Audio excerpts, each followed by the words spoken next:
మీ business ఏదైనా మీ ఊర్లో promotion చేయాలంటే అది సుమన్ టీవీతోనే సాధ్యం. ఇప్పుడే సంప్రదించండి.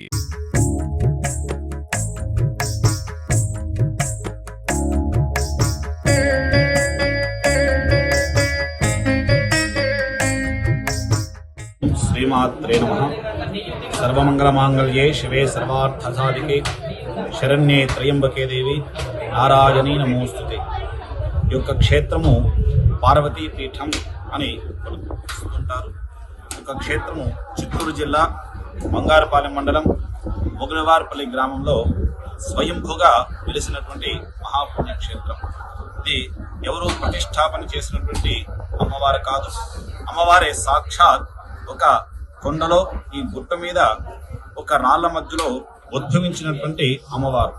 ఈ యొక్క క్షేత్రము ఈ అమ్మవారు వెలిసిన తర్వాత ఇక్కడ ఆలయ ధర్మకర్తగా వ్యవహరిస్తున్నటువంటి శ్రీ శివయ్య స్వామి వారి యొక్క స్వప్నంలో కనిపించి, పలానా గుట్టులో నేనున్నాను, నన్ను ఆరాధించిన వలన భక్తుల యొక్క అభీష్టములు అన్ని కూడా నెరవేరుస్తూ ఈ యొక్క కొండలో కల్పవల్లిగే వెలిసి అందరినీ నేను కాపాడుతుంటానని చెప్పి అమ్మవారు సాక్షాత్ స్వప్నంలో చెప్పడం చేత ఆ శివయ్య స్వామి ఈ క్షేత్రానికి వచ్చి ఇక్కడ వెలిసిన అమ్మవారిని చిన్న ఒక తడికలాగా ఉన్నటువంటి ఈ యొక్క క్షేత్రం నుంచి ప్రారంభమై గత 20 సంవత్సరాలుగా ఈ రోజున ఇంత ఆవిర్భూతమే వెలిసినటువంటి మహాపుణ్యక్షేత్రం ఈ యొక్క పార్వతీపీఠం. ఈ యొక్క పార్వతీపీఠంలో ఈ రోజున జరుగుతున్నటువంటి విశేషమైనటువంటి కార్యక్రమాలు మనకి ప్రతి ఉగాది అయిన తర్వాత వచ్చే తొలి శుక్రవారం అంటారు. అంటే అన్ని కూడా మనకి సంవత్సరానికి ఉగాది రోజున మారుతాయి. సంవత్సరము, అలాగే మాసము, అలాగే పక్షము అన్ని కూడా మారుతుంటాయి. ఇప్పుడు విశ్వావసునామ సంవత్సరము చైత్రమాసము శుక్లపక్షంలో వచ్చినటువంటి తొలి శుక్రవారము. 20 సంవత్సరాలుగా ఈ యొక్క తొలి శుక్రవారం రోజున అమ్మవారు మహాలక్ష్మి రూపంలో వెలిసి ఉంటుంది.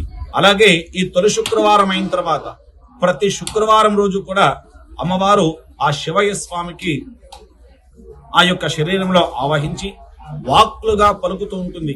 అంటే వాళ్ళు ఏ కోరికైతే వాళ్ళ బాధలు చెప్తుంటారో, సంతానం లేని వారికి సంతాన లక్ష్మిగా, రుణబాధలు ఉన్న వాళ్ళకి ఆ యొక్క సుబ్రహ్మణ్య స్వామిగా, అలాగే వాళ్ళకు అనారోగ్యంగా ఉన్న వాళ్ళకి ఆమె ఆరోగ్యంగా ప్రసాదించే దేవతగా, ఒక్కొక్కరికి వాళ్ళ బాధలు వాళ్ళు తీర్చే అమ్మవారుగా, ఏ హోమాలు చేసుకుంటే వాళ్ళకి ఆ యొక్క దోషాలు పోతాయని చెప్పి అమ్మవారు ఆ మరుసటి రోజు ఈ శుక్రవారం చెప్పుకుంటే వచ్చే వారానికి ఆ హోమాలు ఇక్కడ చేసుకోవడం ద్వారా వారి యొక్క దోషములు కూడా నివృత్తివై ఎంతో మందికి ఇక్కడ సంతానం కలిగింది. అమ్మవారిని ఎవరైతే శ్రద్ధగా మనఃపూర్వకంగా నమ్ముతారో వాళ్ళకి ఖచ్చితంగా అమ్మవారు వాళ్ళ వెన్నంటే ఉండి కాపాడుతూ వస్తుంది 20 సంవత్సరాలుగా. ఓం నమో ఆది పరాశక్తి నమః. ఓం పరబ్రహ్మ స్వరూపిణి పరమాత్మ స్వరూపిణి ఓం శ్రీ పార్వతీదేవి నమస్తే నమస్తే నమస్తే నమో నమః. ఈ గుడి ప్రారంభమయ్యి 20 సంవత్సరాలు అవుతా ఉంది. ఈ గుడి ఇక్కడ స్వయంభూగా పార్వతీదేవిగా వెలిసిన అమ్మవారు. ఈ అమ్మవారు వెలిసిన తర్వాత ఇక్కడ చిన్న జోబిడి వదిలేసి చిన్న పందిలిలో అమ్మవారిని ఉంచుకొని పూజలు అర్చనలు చేసుకుంటూ ఈ ప్రతిరోజు దినం శుక్రవారం మామూలు పూజ చేసుకుంటూ ప్రతిరోజు కూడా దీపారాధన చేసి దీప నైవేద్యాలు అమ్మవారికి సమర్పణ చేసి తిరిగి ఇక్కడికి వచ్చిన భక్తులకందరికి కూడా ఆ దీప నైవేద్యాలు అందరూ కూడా స్వీకరించి వారి వారి అభిష్టాల కొరకు వారి వారి మనోభావాల రీత్యా అమ్మవారు వాళ్లకు అన్ని ఆయురారోగ్యాలు ప్రసాదించి ఒక నమ్మకం ఏర్పడిన తర్వాత ఈ గుడి ప్రతి సంవత్సరం దినదినాభివృద్ధిగా ప్రసిద్ధి అయి 3 పువ్వులు 6 కాయలుగా వర్ధిల్లుతూ ఈ గుడి దగ్గర ఉన్న ఆ గుట్టలు అవన్నీ సామాన్య మానవులకు సాధ్యం కాని పని.